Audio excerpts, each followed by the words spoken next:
안녕하십니까. 우리 사랑이 가득한 둔대교회 저녁 예배 시간으로 진행하고 있는 2018년 제2기 안신학교 장년교과 마지막 때를 위한 준비 8번째 시간으로 오늘은 창조주를 경배하라 라는 제목으로 함께 살펴보겠습니다.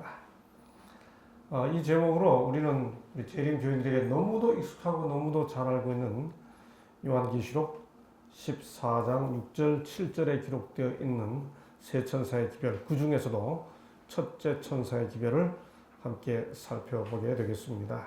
우리 함께 읽어보실까요? 시작. 또 보니 다른 천사가 공중에 날아가는데 땅에 거주하는 자들 곧 모든 민족과 종족과 방언과 백성에게 전할 영원한 복음을 가졌더라. 그가 큰 음성으로 이르되 하나님을 두려워하며 그에게 영광을 돌리라. 이는 그의 심판의 시간이 이르렀음이니 하늘과 땅과 바다와 물들의 근원을 만드신 이를 경배하라 하더라. 성도들의 인내가 여기 있으니 그들은 하나님의 계명과 예수에 대한 믿음을 지키는 자니라. 계시록 14장 6절 7절 12절을 함께 읽어보았습니다. 오늘은 세 천사의 기별 이 구체적인 내용을 하나하나를 살펴보기 전에 제가 책 두 권을 좀 소개해 드리려고 합니다. 제가 재림 신앙을 시작한 이래로 세 천사의 기별, 교회 나오면서부터 세 천사의 기별 이야기를 들었는데 지금까지 교회 생활하면서, 그 말은 교회 나온 이후 지금까지 살아오면서 이 요한계시록 14장 6절 7절에 기록되어 있는 세 천사의 기별에 대해 가장 오랫동안 가장 많이 생각한 개인이 있는 것 같습니다. 제가 보기에 이분은 제가 만난 재림 교인 중에 세 천사의 기별을 가장 많이 생각한 분이에요. 신학자가 아니고 목회자가 아님에도 불구하고 우리 이 원주 인근에 사는 분들은 다 잘 아는 분이죠. 책 제목은 육하 원칙으로 풀어 쓴 세 천사의 기별. 육하 원칙이 뭐죠? 언제, 어디서, 누가, 무엇을, 어떻게, 왜. 굉장히 육하 원칙으로 풀어 쓴 세 천사의 기별. 제목 자체가 굉장히 과학적이죠.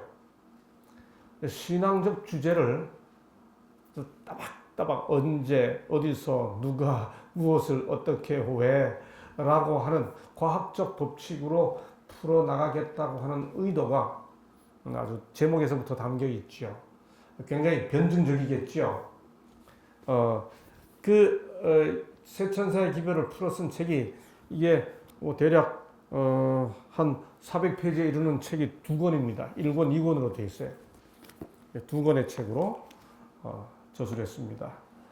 이 책의 저자는 우리 원주 지역에 사시는 분들은 다 잘 아는 우리 손경상 장모님이십니다.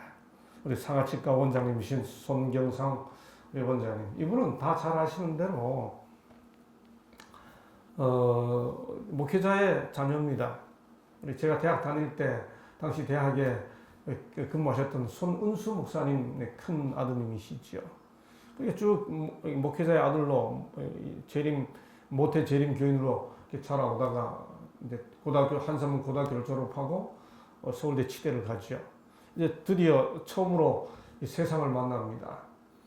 네, 그러면서 안식일을 지켜가는 중에 너는 왜 안식일을 지키고 왜 그렇게 하느냐라는 질문을 주위로부터 또 자기 자신으로부터 끊임없이 이제 받게 되죠.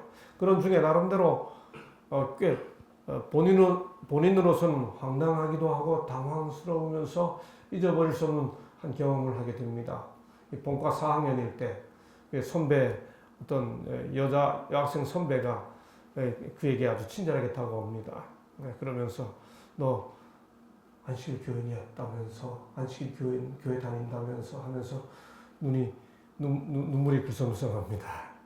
아주 불쌍하게 생각하면서 어쩌다가 이렇게 이야기를 하기 시작하죠. 이분에게는 그 경험이 굉장한 충격이 됩니다. 그가 어쩌면 인생을 던져서 그의 삶을 던져서 지키고 있는 안식일이 이 세속 사회에서 이렇게 어쩌면 어리석은 것으로 취급받고 있는 현실을 자기 몸으로 지금 겪고 있는 순간이지요. 네, 그때 이후로 제7일 안식일 예수 재림교회 교인으로서 안식일을 지키는 사람으로서 무엇보다도 그 기별을 담고 있는 세천사의 기별이 무엇인지 그 존재를 기울여 탐색하기 시작합니다. 그리고 이제 졸업을 하고 원주에 자리를 잡고 치과 병원을 열어서 이제 삶을 시작하죠. 여러분 다 잘 아시는 것처럼 이분이 목회자의 자녀로서 무슨 물려받은 재산이 있을 수가 없습니다. 그런 그가 일을 하면서 벌은 그 돈을 모아가지고 다 아시는 대로 제천에 별색 꽃돌 이름도 너무 예뻐요. 별새 꽃돌 과학탐사관을 설립을 하고 얼마 지난 다음에 그것을 우리 재단에 기증하고 그래서 창조를 별을 보고 새를 보고 꽃을 보고 돌을 보면서 창조주 하나님을 섬기게 한다고 하는 그런 사명을 이루지요. 여러분 그 일이 그저 뭐 1, 2억으로 되는 일이 아닙니다. 소위 두 단위 수십억에 이르는 자금을 그가 다 투자해가면서 그렇게 창조 기별을 전하는 것이 이 시대 진정한 행복의 기별이다라고 하는 확신을 가지고 그 사업을 계속해 가고 있죠. 여기 이 두 권의 책에 요약된 세천사의 기별 내용을 육하원칙으로 언제 어디서 누가 무엇을 어떻게 왜 하나의 도표로 아주 압축했습니다. 언제? 지구 역사의 마지막에 이번 기 우리 교과 제목이 뭐예요? 마지막 때를 위한 준비입니다. 언제? 지구 역사의 마지막에 어디서? 모든 민족 곧 온 세상에서 누가? 하나님의 남은 백성들이 남은 자손이 무엇을? 선악의 대쟁투 그것을 선악의 대쟁투를 마무리하는 시점에 어떻게? 안식일에 하나님의 의로우심을 온전히 드러냄으로써 왜? 죄 문제의 온전한 해결을 위해 하나님의 공의를 드러내기 위해 이 내용들을 하나씩 풀어나가고 있습니다. 예, 제가 뭐 오늘 개인의 책을 추천하기를 이렇게 쉽게 할 수 없는 입장입니다만은 적극적으로 추천해 드립니다.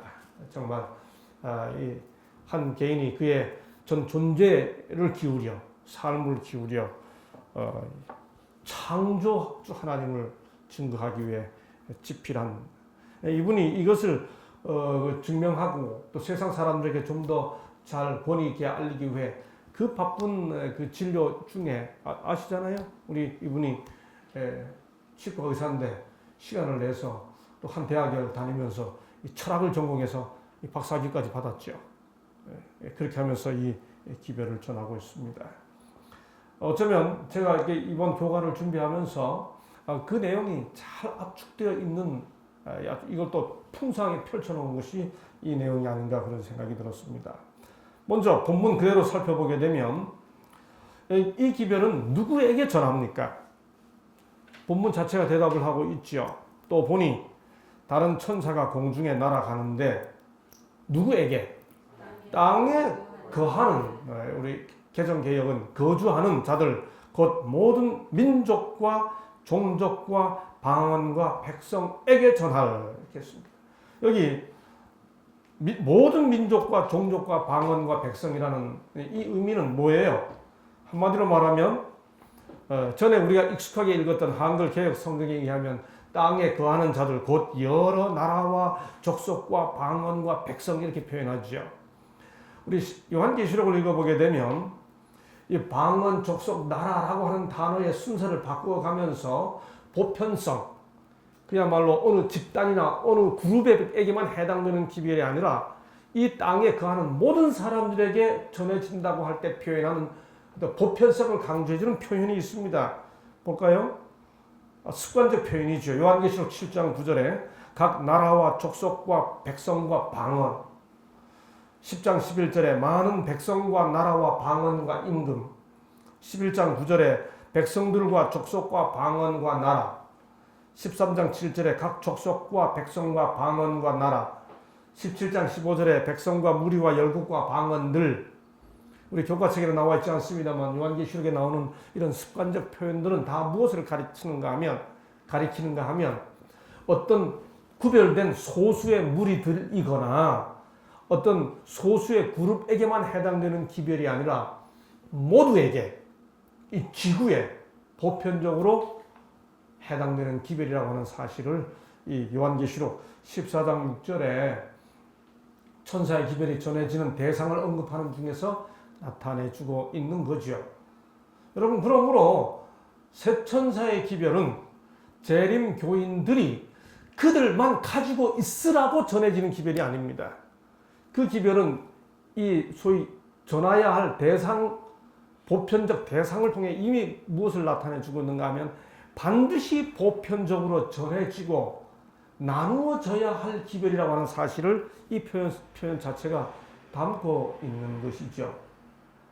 그런데 이런 기별을 전하는데 세상은 우리를 보고 어쩌다가 하고 눈물을 글썽이는 상황이 됐으니 우리는 이 기별의 보편적 행복, 의미를 좀 더 잘 전하는데 가슴이 뜨거워져야 하지 않겠습니까? 저도 고등학교 2학년 때 이 교회를 처음 나와서 이제는 교회를 다녀야 되겠다고 결심하고 담임선생님한테 이야기했을 때 어느 교회 다니냐? 그래서 우리 교회 이름을 이야기했더니 그때 그 선생님이 하신 입에서 나온 첫 마디 말이 하필이면.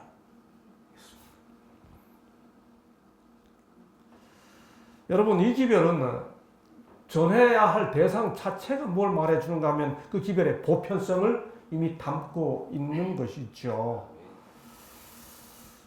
마태복음 24장 14절에 보면 복음은 절대로 한 그룹을 위한 게 아닙니다. 이 천국 복음이 모든 민족에게 증거되기 위하여 온 세상에 전파되리니 그제야 끝이 오리라. 복음의 보편성입니다. 여러분, 그런 의미에서 우리는 우리가 가지고 있는 기별, 우리가 전해야 된다고 생각하는 기별의 보편성을 자꾸만 고민해야 합니다. 이 기별이 이 사람에게 무슨 의미가 있을까라고 하는 생각을 안 하면 안 돼요. 저는 가끔 이 둔내로 이사 와서 온 다음에 재래시장을 가보면 재래시장은 우리를 참 행복하게 하잖아요. 그 재래시장을 걸으면서 저는 끊임없이 생각합니다. 내가 교회에서 사용하고 있는 용어들이 이 시장 바닥에서 이렇게 행복하게 살아가고 장사하면서 삶의 냄새를 풀풀 풍기는 이 사람들에게 우리가 사용하는 용어들이 도대체 무슨 의미가 있을까? 우리는 무슨 얘기를 하고 있을까, 교회에서? 그 생각이 계속 머릿속에 떠오릅니다. 모든 민족에게 증거되기 위하여 온 세상에 전파되리니. 다시 예수님의 대사명이라고 부르잖아요. 마태복음 28장 19절 20절에 나와 있는 주님이 승천하시면서 남기신 명령. 그러므로 너희는 가서 모든 족속으로 제자를 삼아 아버지와 아들과 성령의 이름으로 침례를 주고. 모든 족속으로. 역시 복음의 보편성입니다. 이들에게 무엇을 전해요?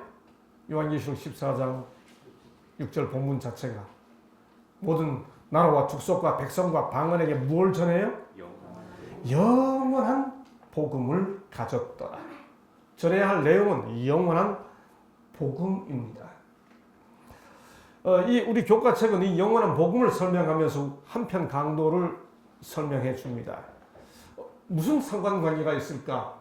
교과책만 보면 좀 뜬금없는 연결이라는 생각이 들 수 있습니다. 여러분, 그러면서 교과책은 이렇게 설명하지요. 여기 한편 강도, 우리 교우님들은 습관적으로 우편 강도라고 그러는데 거기 오른쪽이란 말 없어요. 왼쪽인지 오른쪽인지 잘 모릅니다. 한편 강도가 회개하지요. 그 사람이 그 십자가에 이르기까지 살아온 과정은 뭐 나쁜 짓을 했으니까 거기까지 이르렀겠죠. 근데 그 순간 이 사람이 뭐라고 이야기합니까? 예수여, 당신의 나라 임하실 때 나를 기억하소서. 지금 여기가 어디입니까? 십자가 위입니다. 지금 예수님이 이 순간 내려오시면 인류의 구원이 실패하는 순간입니다. 그 순간의 인류가 아니라 창세로부터 마지막 때까지 이 지구상의 모든 인류의 구원이 결정되는 그야말로 이 크리티컬 포인트, 이 결정적인 순간에 한 사람이, 그것도 나쁜 짓 하다가 죽을 운명에 처한 이 한 사람이 자기 개인의 구원을 요청합니다. 예수여 당신 나라에 마실 때 나를 기억하소서. 우리 같으면 이런 순간에 뭐라 대답하겠어요? 나 지금 바빠. 내가 지금 무슨 순간인지 알겠니? 나 지금 인류의 구원을 이루는 순간이야. 그리고 좀 얼굴이 좀 있어야지 사람이. 평생 나쁜 짓 하고 살아온 자네가 어떻게 이 중요한 순간에 자네 개인의 구원을 나한테 요청하나? 이렇게 대답할 수 있겠죠.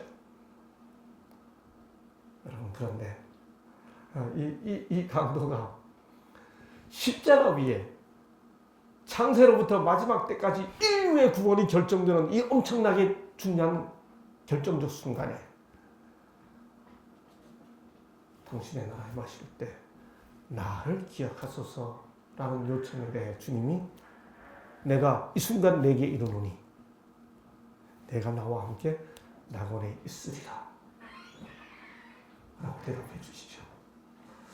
이런 부분들이 우리가 주님 앞에 두 손 두 발 들게 해주는 거지요. 여러분, 우리 목회자들도 참 실수하지 않을 수가 없습니다. 저도 뭐 그런 실수 안 할 수가 없어요. 제가 우리 교우님들 얼굴을 아는 것보다는 교우님들이 저를 아는 게 아무래도 많잖아요. 그리고 어디 가면 저를 보고 반갑습니다 이렇게 하는데 저는 잘 모르겠어요. 그러면서 이분이 막 이야기를 하기 시작하면 그 이야기하는 동안에 이분이 누구인지 제가 이야기하면서 그걸 생각해내느라고 막 어떤 때는 생각이 안 떠오를 때가 있습니다. 그럴 때는 정말 미안하지요. 그리고 이분하고 이야기하고 있을 때 옆에 분이 또 와가지고 안녕하십니까 인사하다 보면 손은 이분하고 악수를 잡고 있는데 얼굴을 이쪽하고 돌려가지고 이야기하다 보면 이분 아주 기분 상할 수 있죠. 야, 김 목사 교만해졌네 그럴 수 있습니다. 우리는 개인의 요구를 다 응답할 수가 없어요. 근데 성경 읽어보면 우리 주님은 한 개인을 철저하게 터치하시죠.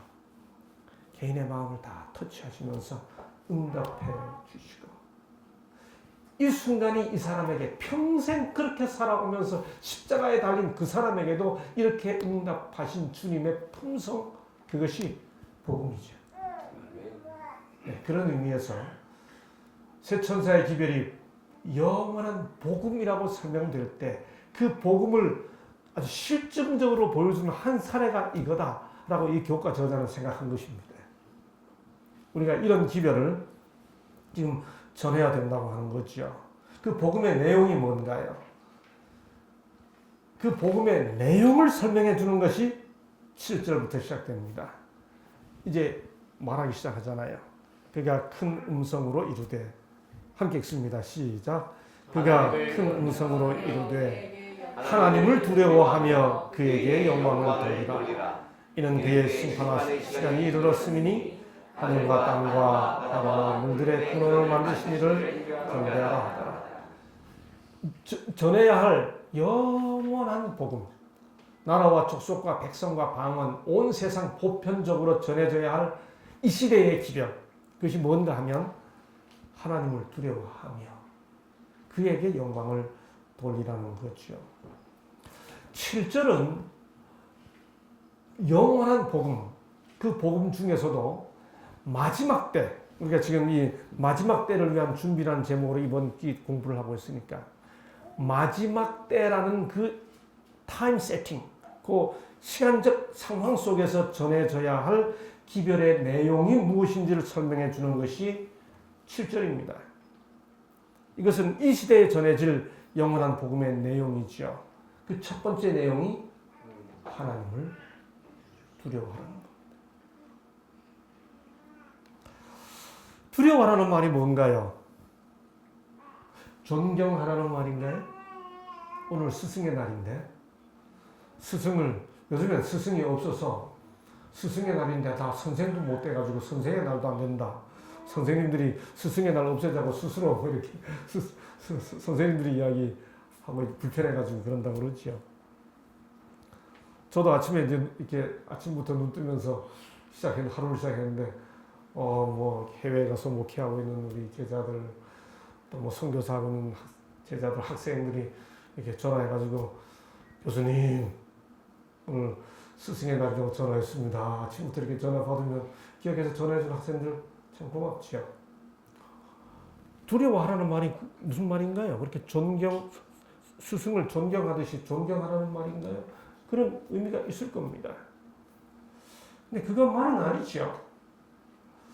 경외하라는 뜻인가요? 우리는 스타나 영웅을 그저 존경하는 정도를 넘어 admire, 어떻게 표현할까요? 막 이렇게 몸이 떨리듯이 이렇게 쳐다보고 그러잖아요. 하나님을 두려워하라는 말이 뭐 그렇게 존경을 넘어 경외하라는 말인가요? 예, 그런 뜻이 있을 겁니다. 그러나 그것만은 아니죠. 우리 교과는 이렇게 설명합니다. 하나님을 두려워한다는 개념은 그분께 순종하는 행동과 연결되어 있다. 여러분, 우리가 아무리 스승을 존경한다 하더라도 그분의 가르침을 내 삶에 받아들여서 그분의 원칙대로 다 따라 순종하지 않아요. 아무리 영웅을 우리가 숭배하고 경외한다 하더라도 그 영웅을 순종한다, 이 개념 통하지 않습니다. 근데 우리가 하나님을 두려워한다는 말 속에는 순종이 연결되어 있다는 거죠. 그리고 우리가 하나님께 순종할 때, 즉 의를 행할 때 우리는 그분께 영광을 돌리는 것이다. 간혹 하나님을 두려워한다는 것은 그분을 경외하며 존경하는 것이라고 설명하지만 그 의미는 그보다 더 심오하다. 교과가 그렇게 해설해주고 있습니다. 하나님을 두려워하며 순종하며 존경하고 경외하고 순종하며 그에게 영광을 돌리라. 누구에게 영광을 돌리라고요? 그에게 영광을 돌리라. 인간이 아니라 하나님께. 더 나아가 더 좁혀서 자신이 아니라 하나님께.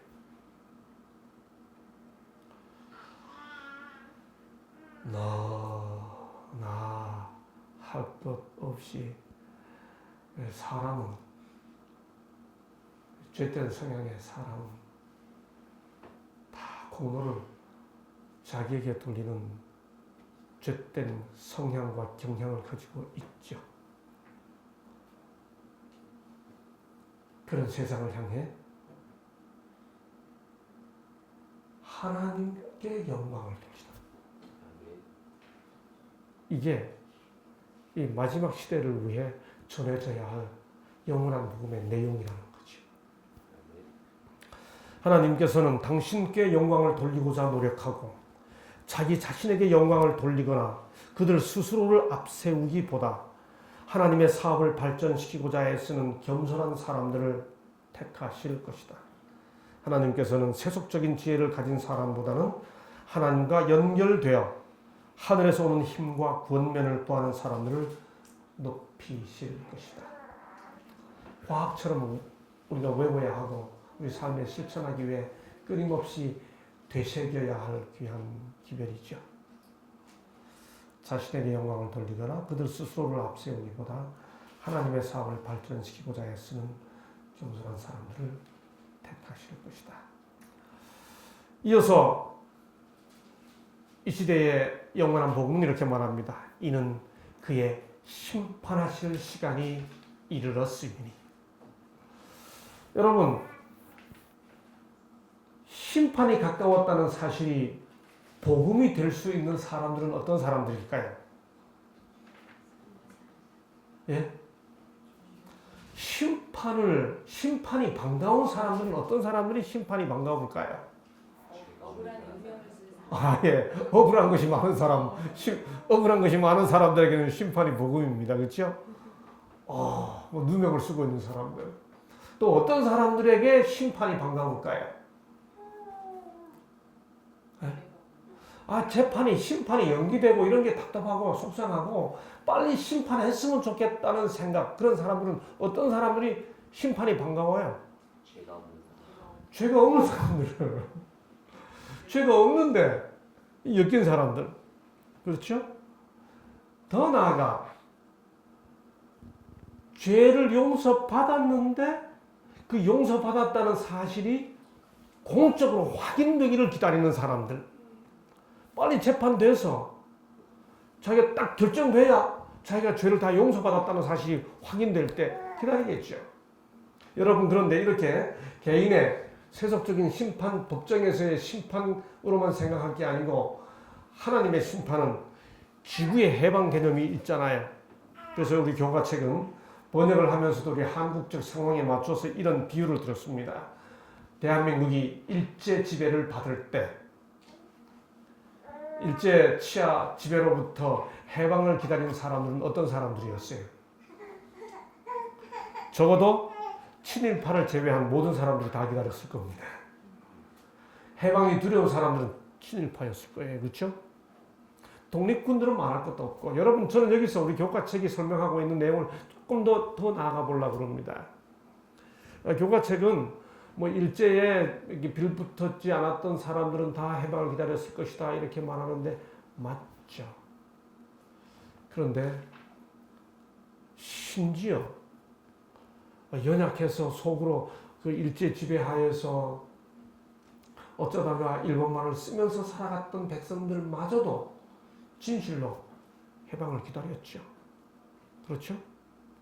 여러분, 그래서 정말 이 땅을 살아가면서 우리가 지금 죄의 지배를 받고 있다는 사실을 인지하고 있는 사람들은 자기가 지금 어떻게 되었느냐와 상관없이 죄로부터의 해방을 기다리게 되어 있습니다. 그런 사람들에게 심판은 다 복음이죠. 무엇보다 교회 증언 5권 471쪽은 심판이 복음인 이유를 이렇게 설명합니다. 사람은 죄로 더러워진 옷을 입고 하나님 앞에 서서 그의 죄를 고백한다.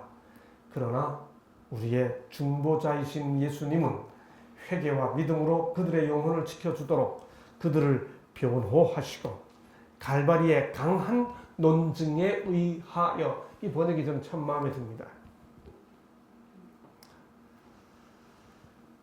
사단도 우리를 넘어뜨리기에 충분하고요. 더 나아가 우리 자신들도 우리를 넘어뜨리기에 충분합니다. 왜? 우리는 우리가 얼마나 연약한지를 잘 아니까. 그런데 예수님은 뭐라고 이야기한다고요? 내가 이 사람을 위해 죽었다고. 그렇게 강하게 주장하신다는 거죠. 그 변호를 자기 것으로 받아들인 사람들은 심판을 기다리죠. 심판하실 시간이 이르렀음이니. 이어서 하나님을 소개하면서 이렇게 말합니다. 하늘과 땅과 바다와 물들의 근원을 만드신 이를 경배하라 하더라. 한마디로 뭐죠? 어떤 하나님? 창조주 하나님을 경배하라. 여러분, 이 책의 저자인 우리 송경상 장로님은 온 세상이 진화론으로 덮여 있다는 사실을 너무나 절감하고 아주 이게 학문적으로, 정치적으로, 사회적으로, 사상적으로 덮여있는 그 진화론의 실상을 낱낱이 드러냅니다. 그리고 그것이 얼마나 우리 사회를 불행하게 하는지를 찾아내죠, 철학적으로. 그리고 창조주 기별이, 그리고 세상의 세속적 행복 기별이 오히려 우리 사회를 얼마나 불행하게 만들 수 있는지를 지적해내면서 창조 기별이 진실로 인간을 행복하게 할 수 있다는 사실을 잘 설명해 주고 있습니다. 그렇습니다. 이 마지막 시대에 전해져야 할 영원한 복음은 그냥 하나님이 아니고요. 하늘과 땅과 바다와 물들의 근원을 만드신 분으로서의 하나님이십니다. 창조주 하나님이시지요. 자, 여기 보면 성경에 하늘과 땅과 바다라는 단어가 요 순서대로 기록된 것이 많지 않아요. 딱 3번 나옵니다. 우리 재림 성도들은 성경이 많이 나오겠지 생각하는데 아니요. 여기 요한계시록 14장 7절에 하늘과 땅과 바다라는 표현이 나오고요. 또 한 번 나오는 게 출애굽기 20장 11절에 넷째 계명입니다. 안식일을 기억하여 거룩히 지키라. 이런 엿새 동안에 나 여호와가 하늘과 땅과 바다와 그 가운데 모든 것을 만들고, 이것 외에 또 한 번 나오는 것이 학개 2장 6절 뿐이에요. 역시 메시아 나라의 도래를 말할 때 하늘과 땅과 바다와 육지를 진동시키고, 이렇게 성경에 하늘과 땅과 바다라는 순서가 나오는 것은 3번뿐입니다. 여러분, 그런데 그렇기 때문에 문자적으로도 여기 요한계시록 14장 7절에서 하늘과 땅과 바다와 물들의 근원을 만드신 이를 경배하라라는 이 말을 구체적으로 하나님은 그러면 어떻게 경배해요? 하늘과 땅과 바다와 물들의 근원을 만드신 이를 경배하는 구체적인 방법이 뭐예요? 뭘 어떻게 해야 하늘과 땅과 바다와 물들의 근원을 만드신 이를 경배하는 겁니까? 그것에 대한 대답이 출애굽기 20장 11절이죠. 안식일을 계약하여 거룩히 지키라. 이는 나 여호와가 하늘과 땅과 바다와 그 가운데 모든 것을 만들고 제7일에 쉬었습니다.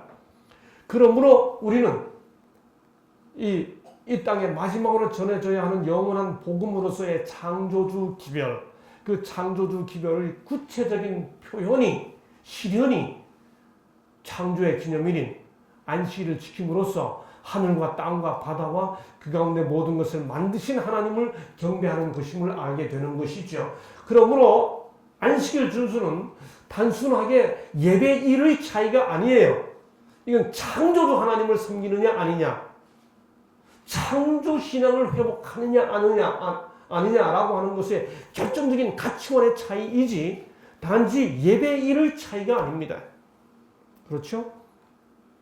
자, 그런데 그래서 우리는 우리 기본교리 158쪽에 보면 이 첫째 천사의 기별, 이 기별은 특별히 넷째 계명의 주의를 환기시킨다. 이것은 창조주께 대한 예배로 백성들을 인도한다, 이렇게 설명해 주고 있죠. 여러분, 그런데 안식일을 단순히 예배일이 아니라 창조의 기념일로 지키는 진정한 방법이 뭡니까? 뭐 어떻게 해야 합니까? 저는 늘 개인적으로 안식일을 단지 요즘 우리가 구체적으로 하고 있는 방식대로 9시 반부터 12시까지 예배드리면 그게 창조주 하나님을 다 섬긴 거예요? 토요일날 오전에 나와서 교회에 와서 예배드리면 이 안식일을 창조의 기념일로서의 안식일을 다 지킨 거냐 말이에요. 아니죠. 그거는 한 부분에 불과한 거죠. 그렇죠? 만약에 여기 아모스 8장 5절 6절의 말씀처럼 이미 구약시대에도 안식일이 언제 지나갈꼬 라고 하면서 유대인들이 안식일을 지켰습니다. 이렇게 안식일을 지키면 이건 100번 지켜도 창조의 기념일 아니에요. 그렇죠? 아, 끝났냐? 이제 텔레비 봐도 돼요? 우리 어릴 때 우리 아이들한테 안식일, 저도 겪었어요, 당장. 그렇게 우리가 안식일을 이렇게 묶어놓는 날로, 그것만 우리 사고 속에 가득 차 있게 되면 창조의 기념일로서의 안식일이 회복되지 않죠.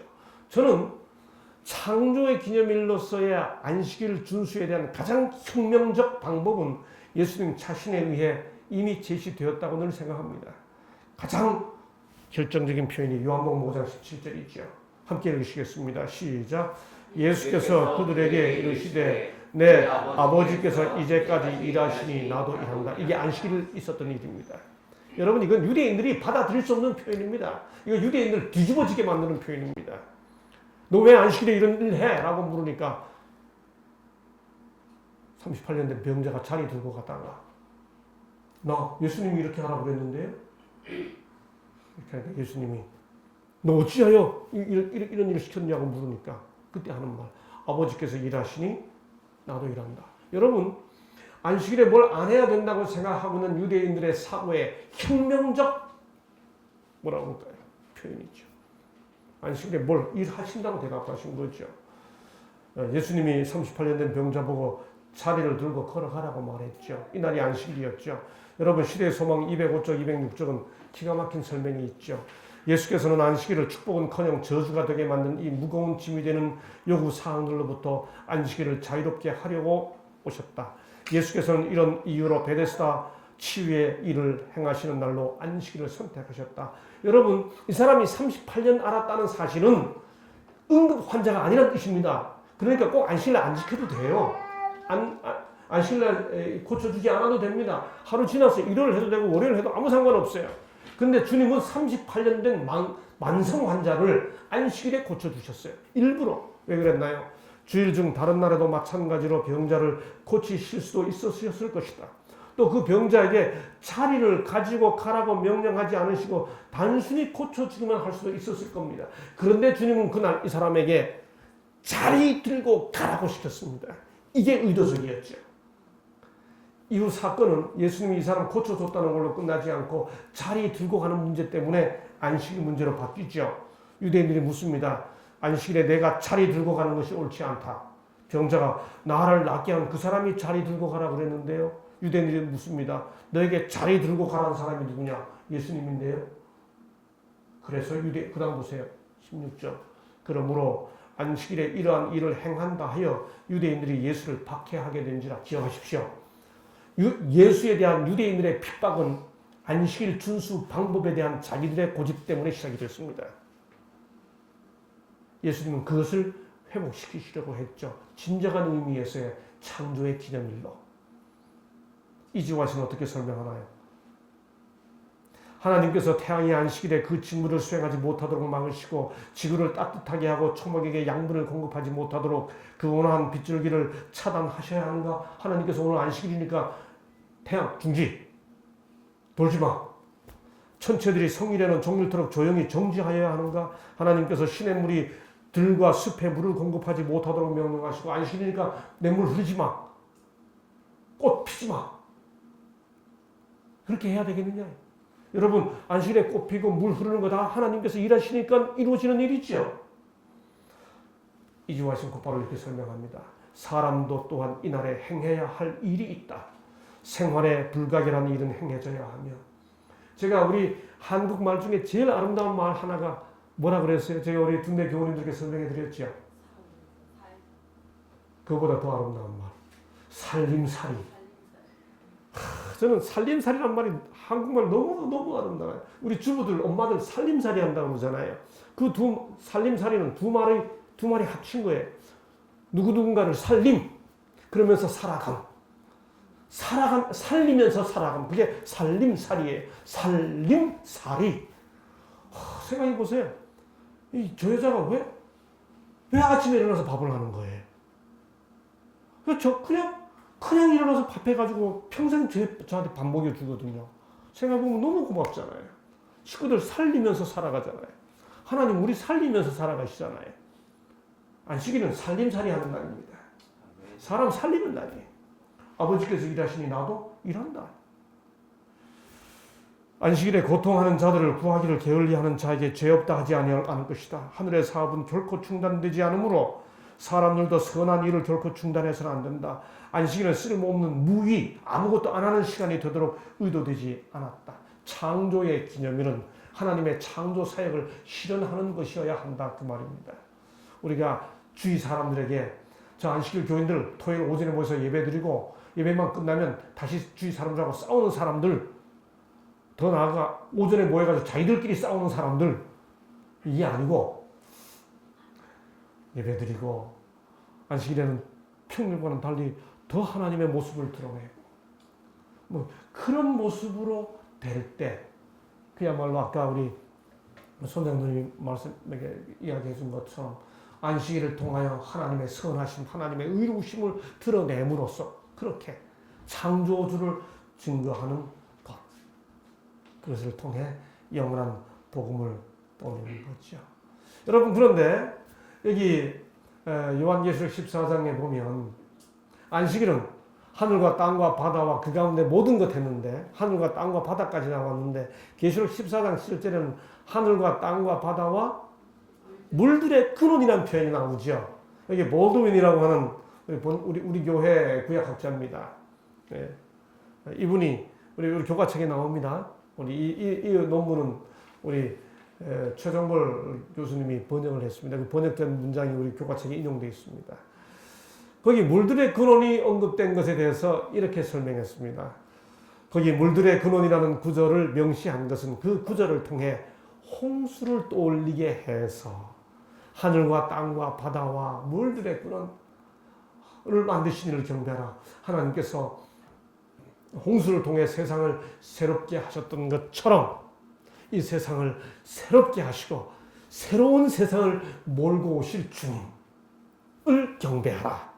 그런 뜻이다.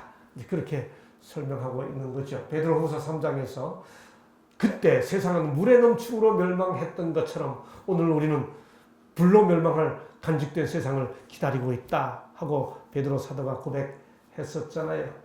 여러분, 새 천사의 기별, 그 중에서도 첫째 천사의 기별은 온 세상에 전해져서 창조주 하나님을 섬김으로 인간에게 영광을 돌리지 않고 하나님께 영광을 돌림으로 복음이 온전히 회복되도록 전해져야 할 세상을 위한 기별입니다. 그 기별이 오늘 우리에게 위탁되어 있는 것이고, 거기 세상을 향해 훨훨 날아가는 천사는 누굽니까? 우리들이죠. 그런 새 천사의 기별, 그런 천사들이 다 되도록 우리 삶을 하나님께 온전히 드리는 우리가 되기를 바라면서 오늘은 여기까지 하겠습니다. 감사합니다. 기도하겠습니다. 아버지 하나님, 우리에게 새 천사의 영원한 복음을 허락해 주셔서 감사합니다. 이 기별이 우리를 변화시키고 우리의 삶과 사상과 행복을 만들어주는, 삶과 사상을 행복하게 변화시켜주고 그렇게 우리를 변화시키는 기별이 되도록 성령께서 역사해 주시옵소서. 맡겨준 기별을 우리 주위에 함께 나누어서 온 세상의 기별을 전하는 우리가 되게 해 주옵소서. 감사하며 예수님 이름으로 기도하옵나이다. 아멘.